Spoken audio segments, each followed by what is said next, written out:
Hi, everyone. I'm Megan Raymond with WCET. If this is your first webcast with us, welcome. We'd love to know how the weather's at where you're at, and we were discussing everyone's favorite cheese. So if you have an opinion about cheese, we'd love to hear it as well. As we go through the webcast today, you can download the link to the presentation, and we know you'll have a lot of questions, so make sure to put those in the Q&A box so we don't lose those if they're in the chat. But do feel free to participate in the chat, especially if you have any resources to share. We will share the slides, the recording, and resources next week. I'd like to share with you our accessibility commitment. And then we will get started with Beyond Disclosures, Proactive Professional Licensure Compliance in Higher Education. And today's webinar is hosted in partnership with our friends at Higher Education Licensure Pros. And today's moderator is a friend and colleague with the State Authorization Network of WCET, Cheryl Dowd. Hi, Cheryl. How are you? Hi, Megan. Thank you very much for that great introduction. And I'm very excited that I was asked to help moderate today.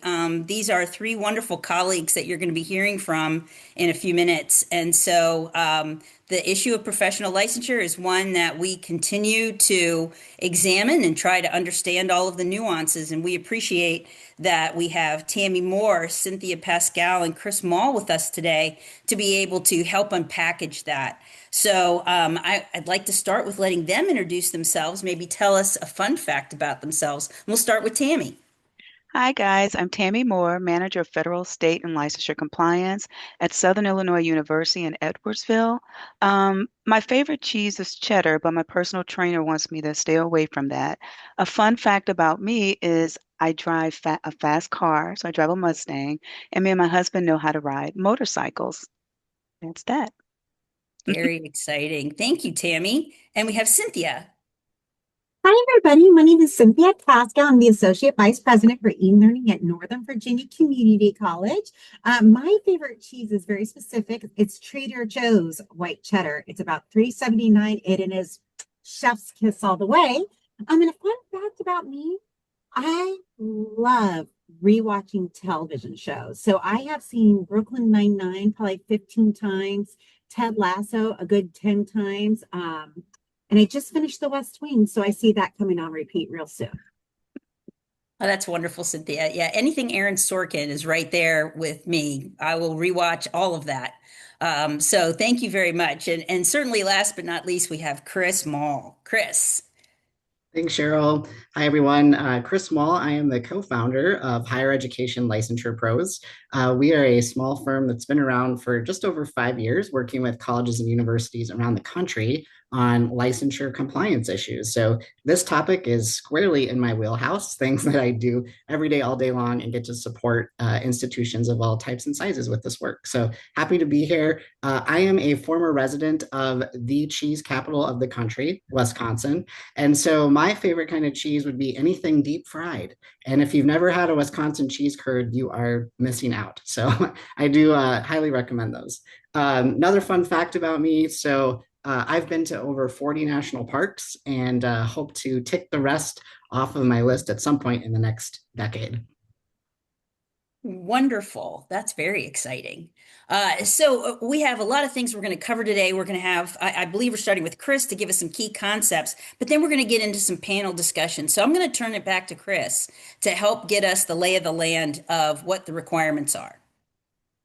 Great. Thanks, Cheryl. Yeah. So for some of you on the webcast today, you may have heard all of this from myself or Cheryl or others over the past few years, but some of you might be brand new information. Either way, wanted to make sure that we kind of have an orientation here of what are we talking about? Why are we even talking about this before we jump into some great discussion more around implementation and how compliance is being handled at institutions. So let's go right into this overview here that I'll be sharing. So when I talk about professional licensure compliance, I generally kind of put it into these three buckets of responsibilities for institutions. You need to understand how your programs meet or do not meet educational requirements in various states and territories. You need to certify that your programs do meet the educational requirements where you are enrolling students from. And then finally, you need to communicate information about your licensure programs to different audiences at different times. So very high level, but those are the three general responsibilities. I'm going to get into a little bit of the weeds here on some specifics, where these come from and what the details of these are. So we do have a U.S. Department of Education Title IV regulation that governs this work. And there's really two main sections. You can see the citation on the slide, and Kim is putting the links in the chat. Thank you, Kim, for that.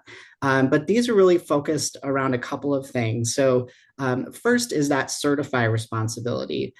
This is somewhat still new. It went into effect of July 1st of 2024, where institutions, in order to enroll students in your licensure related programs, you must certify through your program participation agreement, the PPA, that your programs meet the educational requirements where your distance education students are located.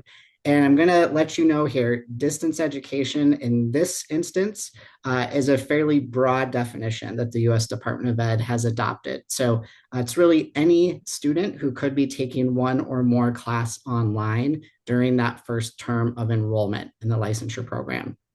So what this practically means is that for some institutions, you now would have enrollment limitations or restrictions on where you can be enrolling students. So again, you must know that your programs meet the educational requirements where that distance education student is located at the time of initial enrollment. So obviously, student location is very critical. Student location, you do need to have a student location policy that your institution is using for these purposes. But it really is up to your institution to set your student location policy. So there's not something that's been dictated by the US Department of Education. You just have that responsibility to have a student location policy that you are enforcing consistently, applying consistently, I should say, at your college or university. So that certify responsibility is important under the Title IV regulations, as well as the communicate responsibility. So we have both public disclosures that need to be on your website, as well as individual direct disclosures under the Title IV regulations. I'm not going to get into the details on all these things because I could talk at you for 40 minutes just on all the details, but I'll just leave it at that. If you're not familiar with the public disclosure or the individual direct disclosure responsibilities, please put your questions in the Q&A and we'll try to address those later. In addition to the Title IV regulations, we have another important federal requirement, and this comes under the Pell regulation. So if you are offering Pell eligible prison programs, and again, thanks Kim for posting the link there in the chat to the regulation itself. In addition to knowing that your programs meet the educational requirements, so that certify responsibility, you also must disclose additional important information, and this is around criminal history limitations. So if you're enrolling students into Pell eligible prison programs, you must be disclosing if they would be limited in achieving a professional license due to a criminal history or something in their criminal background. Again, this one is a fairly new regulation that went into place last year, but really important that institutions are aware of this and incorporating it into your disclosures. And then finally, to round out some of the federal requirements here, we have a Department of Veterans Affairs rule that took effect several years ago. And this one is kind of reinforcing those Title IV regulations. Again, you must certify that your programs meet the education requirements where your students are located, and you must be communicating information. But this one's a little bit unique. It applies only to the state where you have state approving agency approval, SAA approval of your program. So typically this is where your institution is located. You do have to disclose additional information beyond the Title IV requirements. And so this includes things like the exams that are required for licensure, if there's any sort of postgraduate supervision or work experience, if there's any sort of additional training, it might be things like CPR training or mandated child abuse reporter, anything like that, or anything else, frankly, that's required to achieve licensure. It's a very broad scope of what the Veterans Affairs rule is saying you should be disclosing for your licensure programs, again, where you hold that SAA approval for that location. We can go to the next slide here. I'm going to just round out with some state requirements. So in addition to those three important federal requirements I went over, I did want to highlight here some critical state things to consider. And the first is around SARA policy, the State Authorization Reciprocity Agreement. So I'm sure most of you are familiar with SARA. If you're not, kind of the shorthand is it allows many of the institutions that participate in it to be offering your programs in other states or across state lines. So if you have distance education online programs, you likely are utilizing SARA to be enrolling students located in other states or to be offering some sort of clinical or field placement in other states. So SARA, very important. And we have a SARA policy specific to licensure 5.2, which does extend the federal responsibilities around licensure programs to all non-Title IV offerings. So just I'll say that again slowly. SARA policy, this was a change, July 1st of 2025. It extends those federal responsibilities to all non-Title IV offerings at institutions participating in SARA. So this could be a significant change depending on your institution and what things you're offering and how you're offering them. But if you have any sort of distance education, even bundles of courses or things that you're working with a third party to offer, but it's under your institution's SARA authorization, you now need to make sure that you are fulfilling those federal requirements as well for your non-Title IV programs or offerings, whatever it might be called. There should be questions about that. Please put it in the Q&A and we'll make sure that we can touch on those. Okay, finally, to round out my overview here, just wanted to briefly touch on other state requirements. So this is an example of one, not all encompassing here, but just an example of one related to state licensing board. So nursing programs in particular, if you are operating those with students located in other states, then there could be the need to have approval, oversight, some sort of notification that you provide to that state nursing board. So this is totally separate from your SARA authorization or your authorization to operate as an institution in other states. It is something required by many state licensing boards of nursing that if you are enrolling students located in their state, you have to have some sort of approval or authorization from them. So again, point of my overview was to set the stage here to get into some more detail with Tammy and Cynthia and how they're handling at their institutions all of these compliance, jumble of compliance requirements here across both federal and state level, how it relates to their licensure programs. So I'm going to turn it over to Cheryl at this point, I think, to kick us off with some questions. And as I said, feel free to put your questions in the Q&A and we'll make some time to get there. So I forgot, I have one more slide, but I'm way over my time. So just know I touched on all these things. Student location policy, very important. And the public disclosures and individual direct disclosures. The written attestation is something that is related to that enrollment restriction. So it's an exception to that. You might have a written attestation process in place at your institution now if you want to enroll students who are located somewhere where your licensure program does not meet the educational requirements. Now I'll really turn it over to Cheryl. So thanks. Oh, you're on mute, Cheryl. Of course I am. I'm glad you can tell by the fact that I talk with my hands. So Chris, before we move into this really great discussion, I'd like to get some clarifying items out of the way. We've had a couple of questions in regard to the structure. So for example, with federal regulations for the professional licensure, could you clarify about its regardless of modality? I know we talk about distance education being the most impacted, but could you give us a little bit of clarification there? Yeah, thanks, Cheryl. So there really is a broad application of the federal, in particular, Title IV regulations when it comes to the disclosures and to certifying. So as I mentioned, that distance education definition that the U.S. Department of Education is utilizing here is very broad. And so if you have an on-campus, traditional program, but you offer online sections of courses that those students could be taking, that can push that program into a distance education type program for purposes of this federal Title IV regulation. So, and then again, more broadly, the public disclosures and individual direct disclosures apply to any modality that's offered. It does not include that distance education connection within those regulations themselves. It truly does apply broadly to any Title IV program that's being offered for the public disclosures and individual direct disclosures. Great, thank you. And could you confirm for me that the certification structure also requires that the institution be able to satisfy state educational requirements where it's located? Where the institution is located, yes. Yes. So that means that we're pulling that into. So we're going broad. So thank you very much for clarifying that, Chris.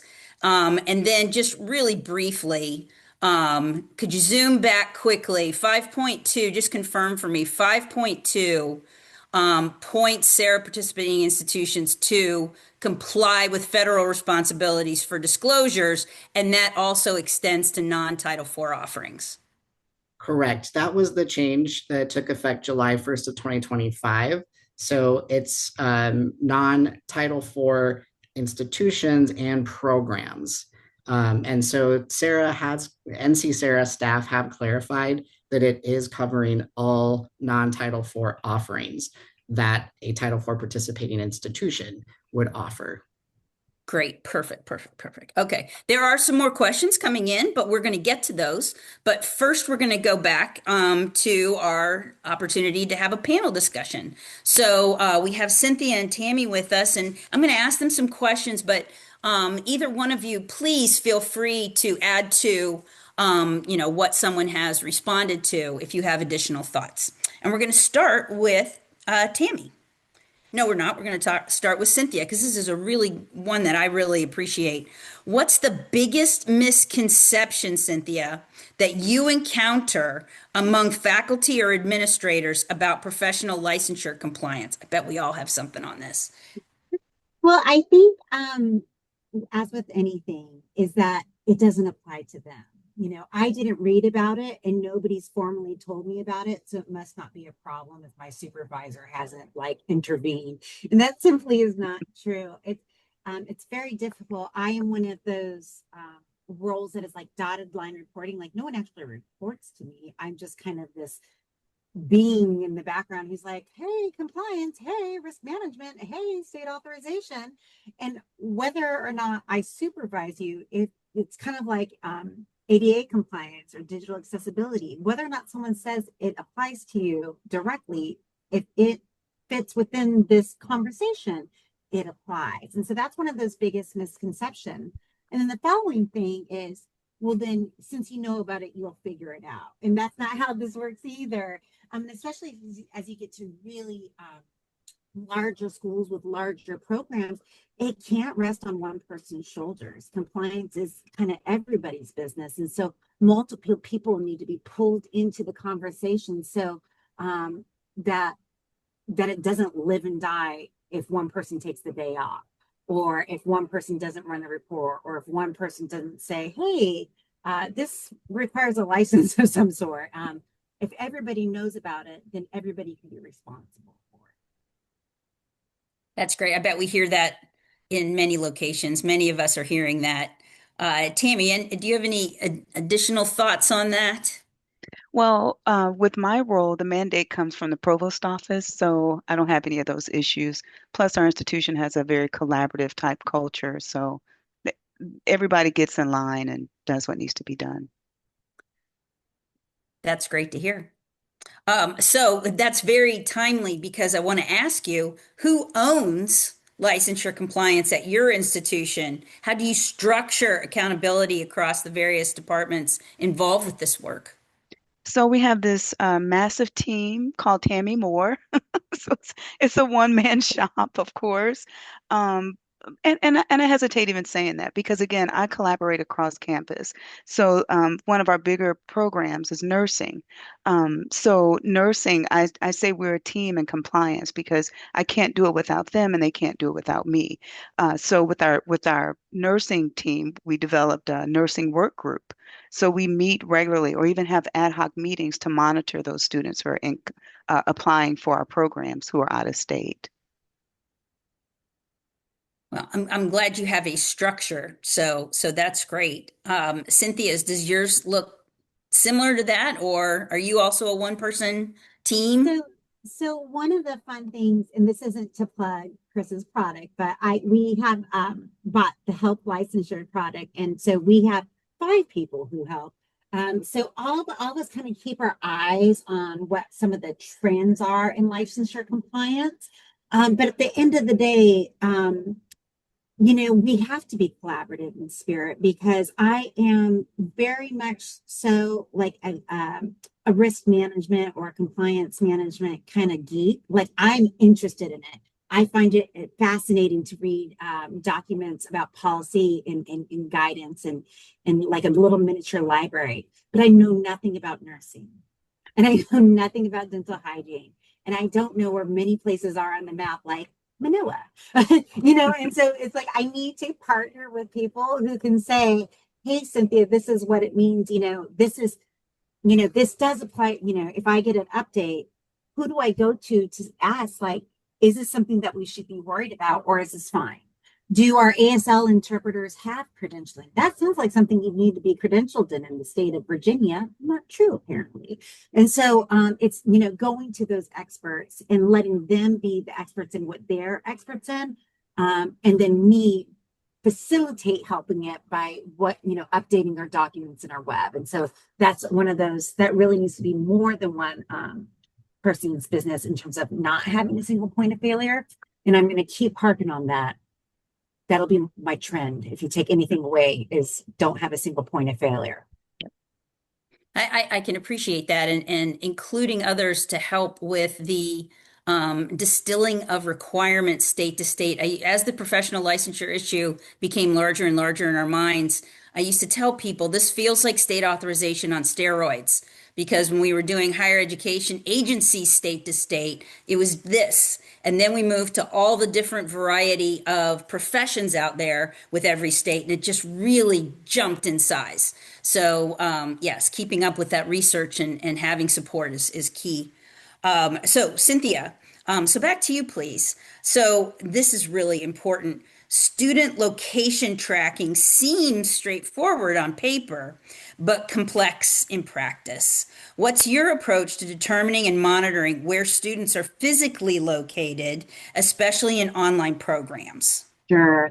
And I think this goes back to one of the questions that was in the main question and answer. Like, I thought this was for all modalities. Like, what do I do? The way I look at it is a student is a student is a student, whether they're a senior citizen coming to take classes for enrichment or their workforce development, or they're doing a summer bridge program, or they identify as a Nova Online student who will never step foot on this campus, but actually lives across the street.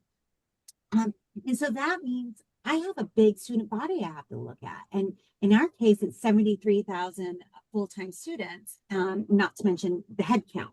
So that's a lot. So what I do is literally have a report, a query that is run daily. Now, this query is so archaic, right? It's run daily, and it's run in the middle of the night because it eats up all that SIS good juices. Otherwise, if I did it in the morning, it would slow down my computer.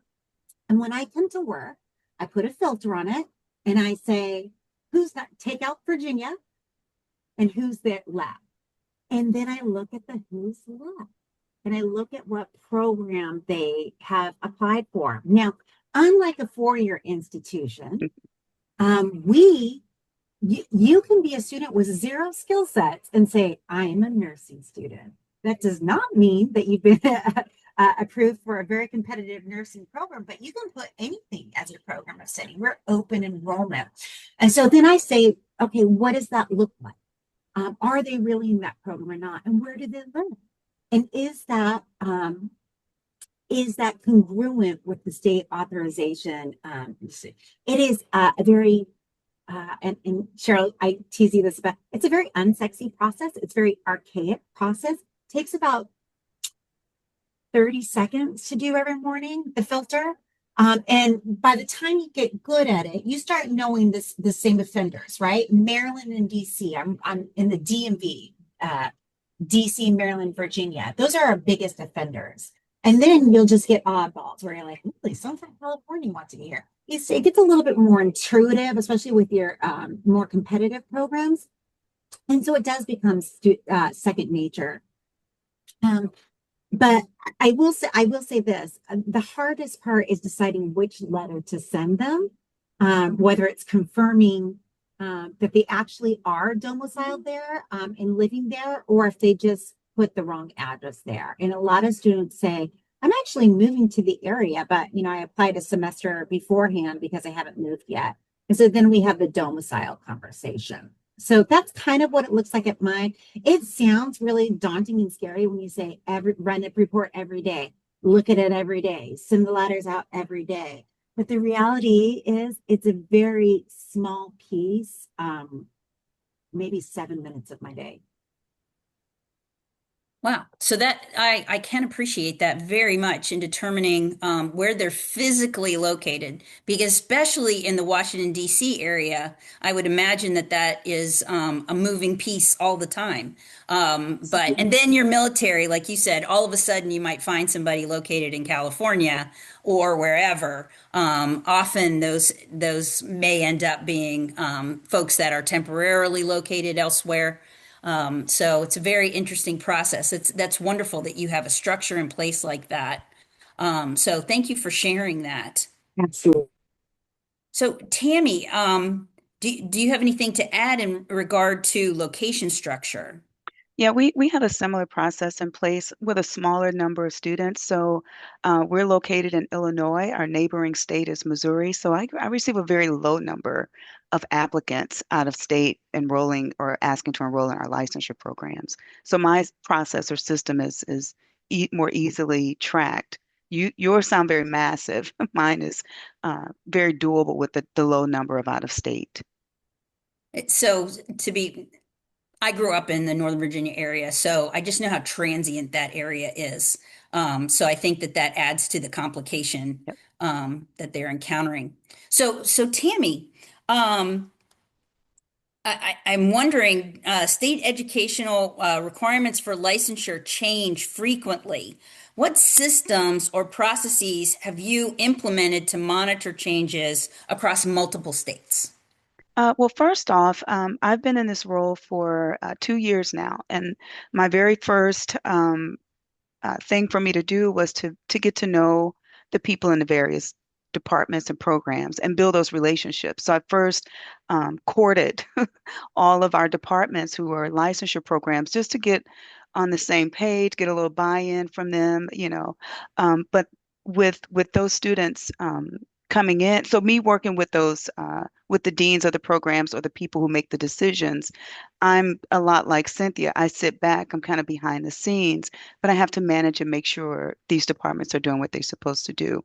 In addition to that, we are transitioning to a new CRM, so that complicates things a bit. But like Cynthia, I run regular reports, and I'm very hands-on with those applicants who do apply out of state. So they're very well versed in what's going on, and just working with those incoming students and working with the deans or the leaders of those programs, it makes for a seamless transition, meeting often when we have to. But that process, just working closely and building those relationships, is paramount to the entire authorization process, just everything, the relationships that you build. That's fabulous, Tammy. I think that's something that, we talk about often, that our institutions need to have key stakeholders communicating that this can't be done, and I hate this word silos, that just doesn't help in terms of, trying to make this process supportive for the institution and the students we serve. So Absolutely. that's wonderful. So Cynthia, anything to add there about how your collaborations, similarities, still working on it? I know it's always a work in It's progress. one of those things, I think one of the biggest thing I do is remind people of its existence is more collaborative. So I'll often invite myself to once a year they have like a big pathway dean meeting or an associate dean meeting or new faculty orientation. And I just kind of introduce myself, as my role, but then I kind of say, hey, these are some of the things that I do. And that plants that seed again, because I'm a 2-year institution, it looks a little bit different. Not many people need, they're going on to a 4-year degree. So for actual credentialing for certain programs, it doesn't come into play till their 4-year degree is complete or their master's or doctorate. So it's a non-issue. So it's just presenting the information in a helpful way that it might be coming down the pike if something changes. But really, reintroducing it, I guess, would be a great way to say when it comes up, reminding them, hey, this is why I'm contacting you. This is what it looks like, and kind of making it an easy path forward so that it's not really collaborative in a true sense of collaboration, but this is why I'm blindsiding you with a random question. Sure. So it's funny over the years I've heard, from other institutions when they're trying to get attention from other stakeholders, the whole bribery idea of cookies, flowers, candy, that has been used to try to help get stakeholders to remember them and wish to participate in the development of process. So anyway, but thank you very much, Cynthia. So I'm going to turn back to you.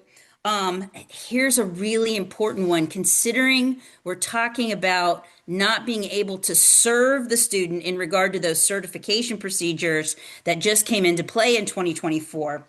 Have you, at Northern Virginia Community College, had to turn away qualified applicants due to their location? And how do you handle that situation? Yeah, I mean, that's really always a difficult conversation. And that's kind of why for the normal procedural stuff, sometimes I will delegate it, hey, can you look at this query for me? Can you, just double check? But when it comes to the actual conversation of we cannot accept you into this program and here's why, I make sure it's done with me. There's a couple reasons for that. I'm the one who knows enough about state authorization to help explain the why. Um, both from a cognitive level, but also from a legal perspective. I don't want someone to step their foot in it and, all of a sudden the student say, that's discrimination, or is that this, or that's that. And you're like, whoa, one word in a sentence can change the tone or how it's received. But I also have a rich advising background. And so that's one of those things where I will have the conversation with the student and say, hey, text message heads up. I'm about to send you an email to your school email address because we have a text messaging system. This is not spam. This is real. And I'd like to set up a one-on-one appointment with you. And then I do a true advising appointment. Because it's so rare, I'm able to do that. So I think since 2024, I think I've had to do it 4 times because most students read it and say, oh, well, I'm in this area, again, I did the wrong address, or, oh, this is, I dropped this down on the it's a drop down menu for Zap. I accidentally put that there. I'm actually enrolling in this totally different program. I mean, we're talking about students who are self-enrolling at a college that has 0 fees to self-enroll, right? So you get everybody. So it's just having a conversation and make sure there's a baseline, and then having it with someone who actually cares about their wellness and well-being. And so with that, I've also coached them like, well, tell me about where you are and tell me about what you're looking for. And usually it's a simple Google search to get them to a community college in their area or an institution in their area that's equally affordable and reputable. We just happen to be the 6th largest online community college. So we get a lot of people because of brand recognition, but that doesn't mean their local community college isn't a good fit. They might just not know about it. And so that's what we do. And again, it's so minimal. in terms of what that looks like. So I am able to do high touch for today. If it grows because we change our programs, that's a whole different conversation. That's where we're at today. Very interesting. Oh, and Sure, then I please. document. I'm Oh, sorry. I didn't say that. How do so now I turn them away and then I document and put notes in our system so that so they don't sneak in and do interesting things. oh, that's so important. That's They such a would big part of never. our job. But certainly document is the name of this game, for all aspects of managing compliance areas and how our policies are being implemented. So I'm glad you brought that up. Thank you. So Tammy, very interesting, thinking, in a 4 year, is that different? Do you find that as well? Or do you manage it a little bit differently, perhaps? Well, with the 4 year, we have all these the systems at the admissions level that's pretty much handled. So I capture the candidates or the applicants at the applicant phase. So our process is more streamlined than this open system to come in. And just like Cynthia, I give a human approach to everything. So whenever there's a student and we have to say no, I take that back. If we tell them, hey, this state doesn't meet, I make sure they understand why we can't accept them. I think I have one instance since this all started, one instance where a student said, I'm okay with that. So we send that attestation. Okay, you can enroll in this program, but we found that it doesn't meet your state location. And if they're okay with that, they're well versed. I understand their situation. They sign the attestation, we document it, save it, and we let the applicant in. Great. Thank you for explaining that. And so back to you, Tammy. For programs requiring clinical placements or practicums, especially nursing programs, how do you manage compliance when students need or want to complete these experiences out of state? Funny you should ask that, Cheryl, because we have a boom all of a sudden. So a big part of I'm in charge of all of the licensure programs on our campus. Nursing is the biggest one. Teacher ed, I kind of have that figured out where I work closely with the dean and we kind of monitor. But nursing is a beast, and it probably takes up about maybe 50% of my time. I do use the bookmark through Higher Education Licensure Pros, and it's been a lifesaver for us. So, what I usually do is I'll run a report, track those candidates who are out of state, and then when they're coming in, we kind of pre-plan, myself and our nursing work group. We pre-plan. So, if we know those candidates are entering in our program out of state, we know they meet. We've already made that determination. But there's times they'll meet the program requirements, but they won't meet the clinical requirements for that particular state. So we did purchase an additional extension to our bookmark where um, it has all of the clinical information outlined on this detailed spreadsheet for us. And then we go through as a work group, myself as the compliance, we have the dean of nursing, the chair, and the different departments or whatever of nursing. And then we basically start planning, okay, we have about 20 people who are out of state who are enrolled in our program. Chances are they're going to want to complete clinicals, in their home state. So what we do is just basically, go through, do a review of the state, come together as a team, decide on will this meet, will this not. Sometimes we will have to email the state and for clarification or the nursing boards for clarification.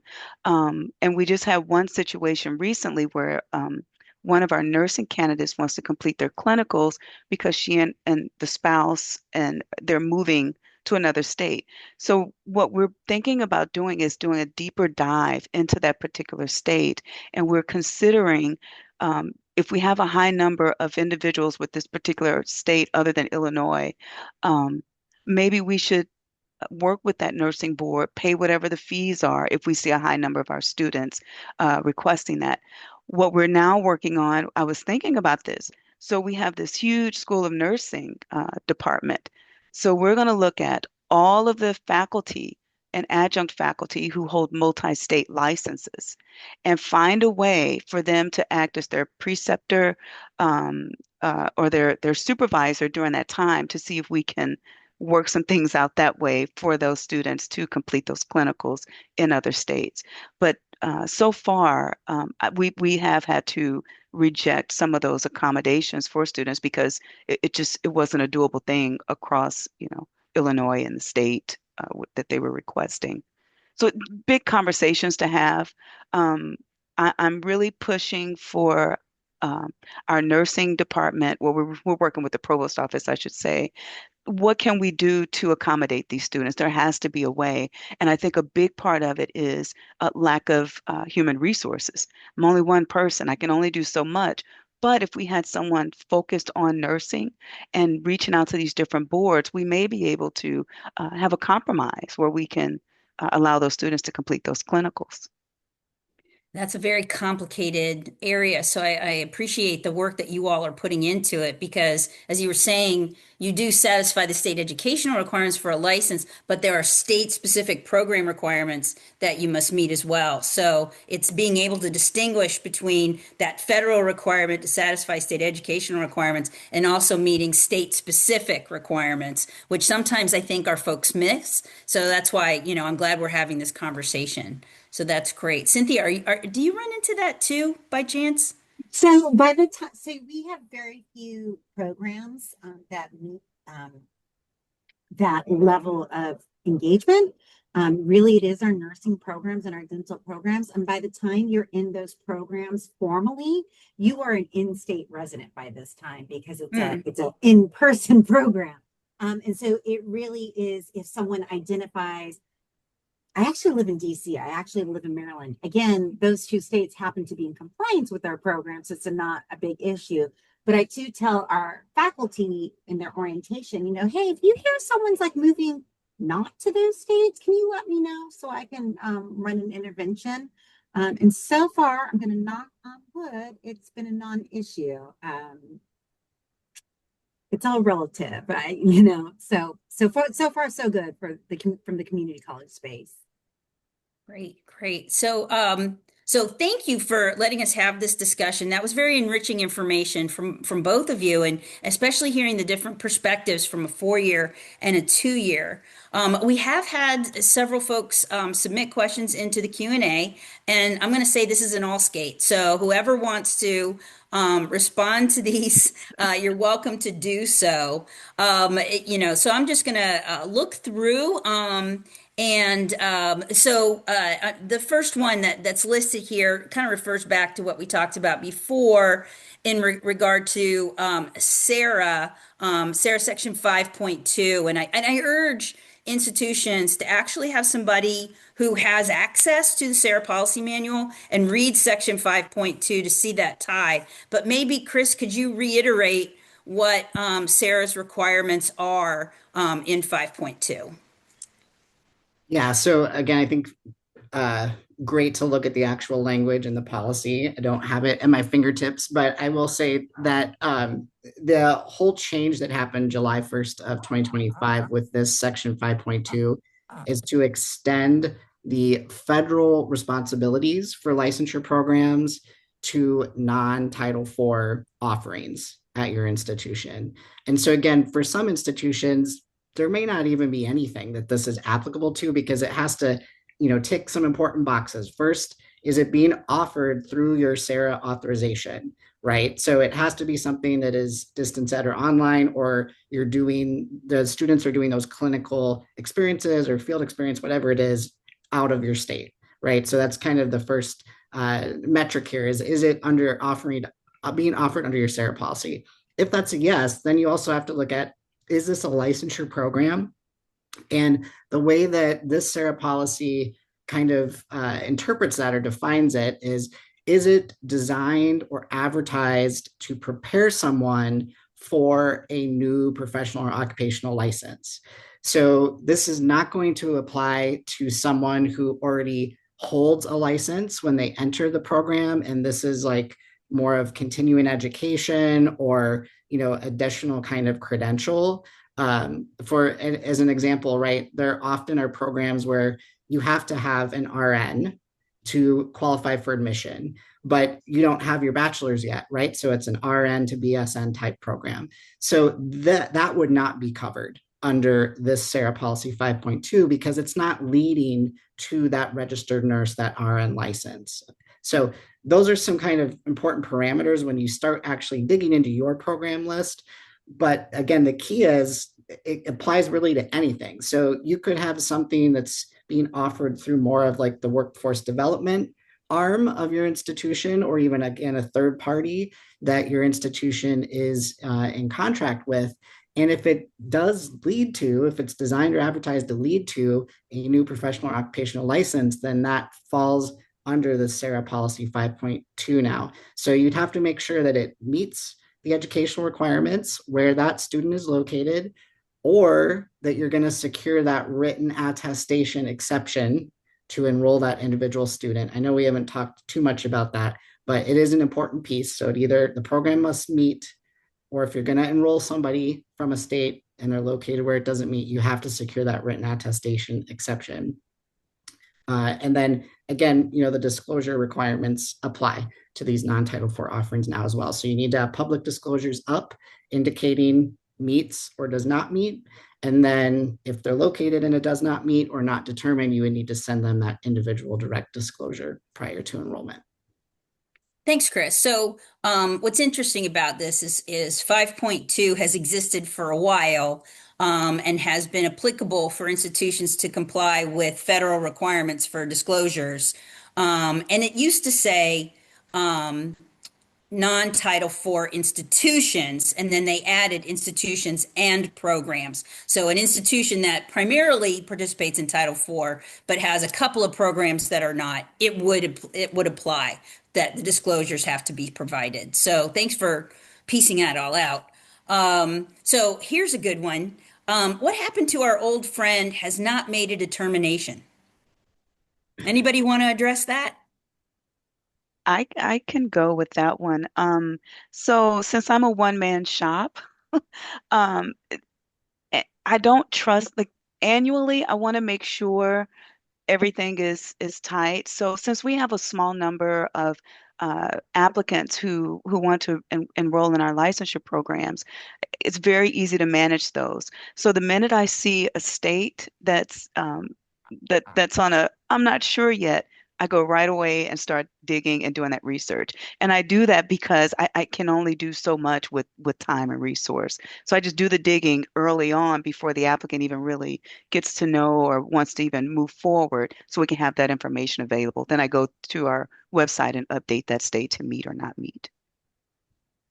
Yeah, and I often hear this question too, especially those of you who have been doing this work for a while or familiar with the old version of the Title IV regulations, where we had three distinct buckets. We had the meet state, does not meet states, and then the not determined, right? So a lot of institutions maybe had a few states that they had meets and does not meet, but a long list of not determined states because they weren't enrolling students from those locations before, kind of what Tammy was just describing, right? You only have so much capacity to be researching these things. So the change with the 2024 version of the Title IV regulations, they removed the not determined bucket, if you will, from the public disclosure aspect. So right now, as the regulation exists today, you must include all of the states and territories where you've made a meets determination or a does not meet determination in your public disclosures.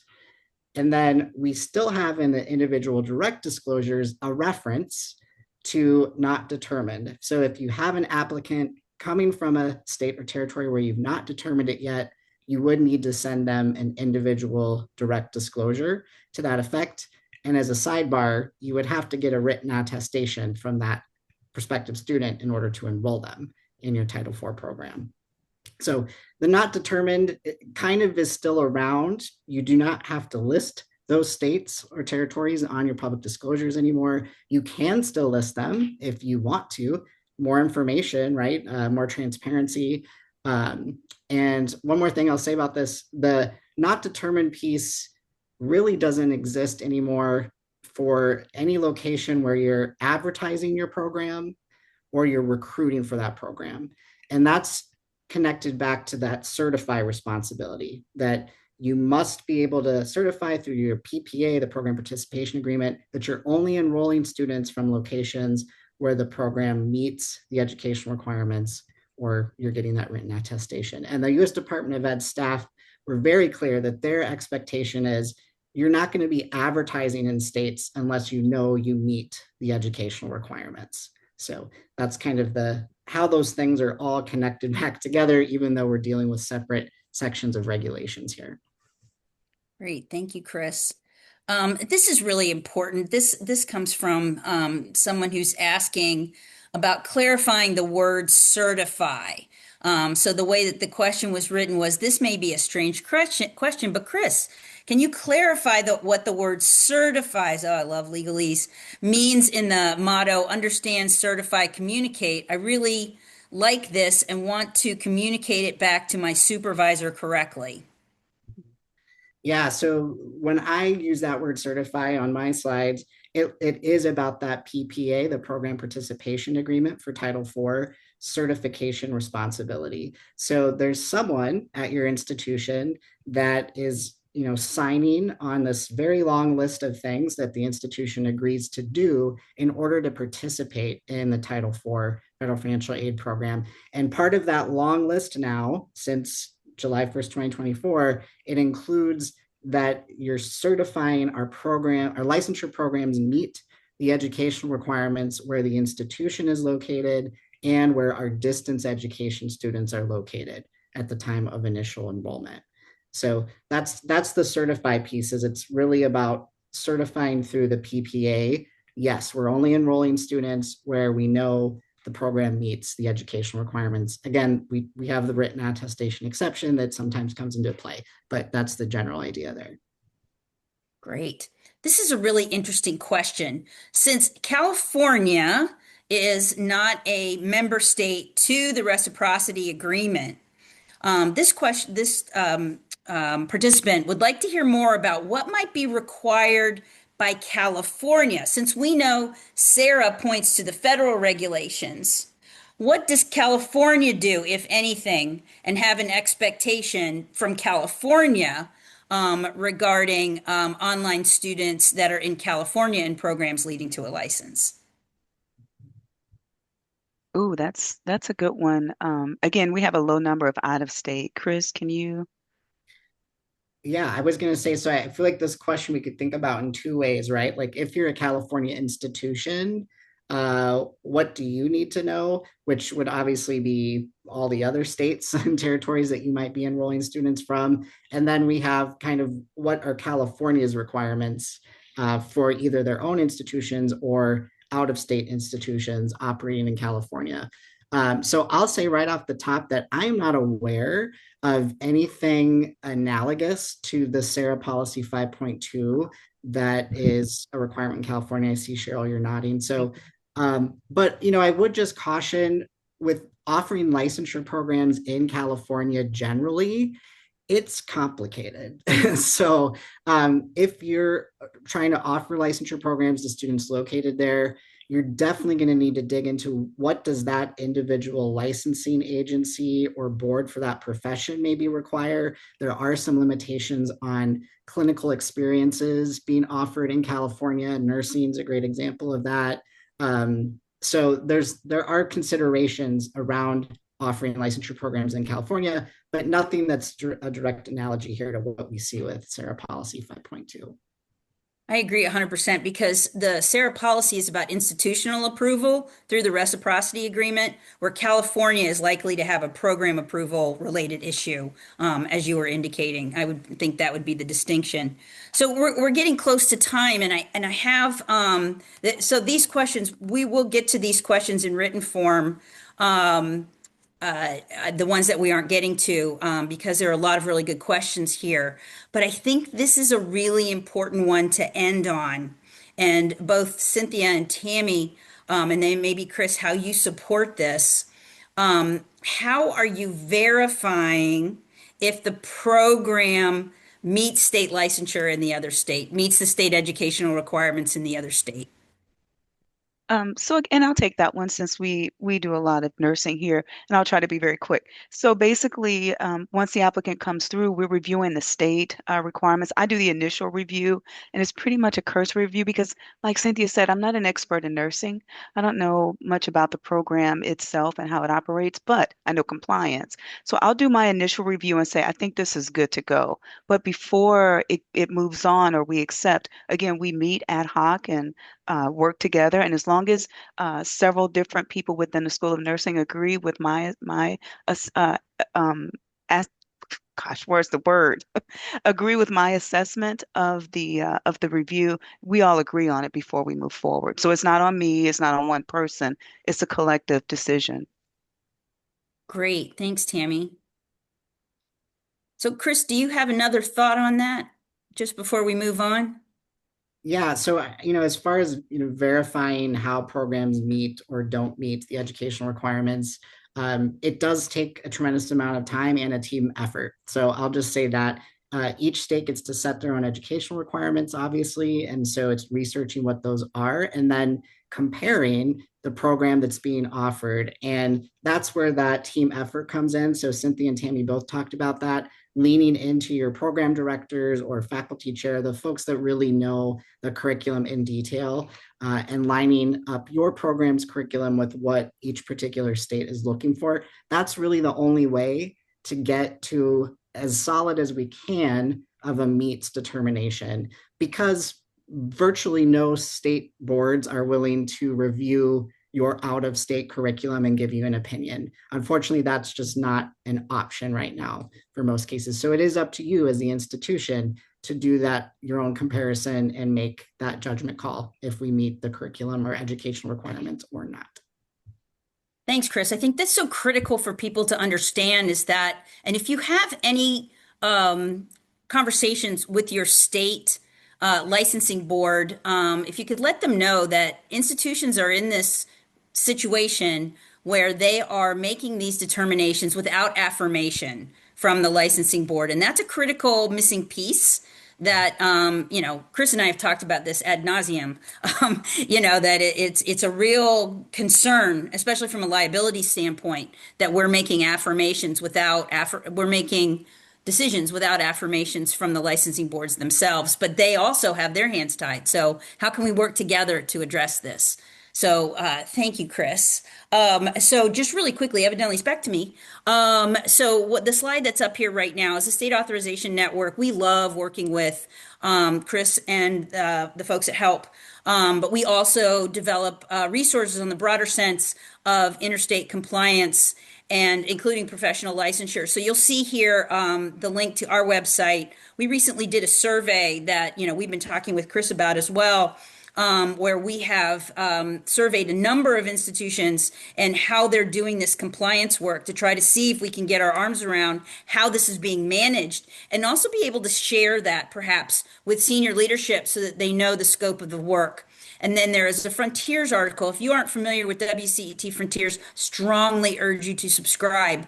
It is a very conversational, article-based blog post that is offered at least once a week that handles policy and practice and advocacy for digital learning.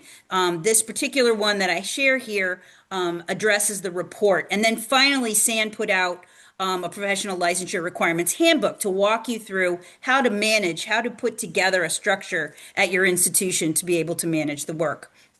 So thank you for that opportunity to share that. We can go to the next slide, please, or back to Megan. Yeah, thank you, everybody. I just wanted to touch on a few things before we wrap up. We have a policy tracker, the URL there, so you can stay abreast of any updates or changes. You can connect directly with higher education licensure pros.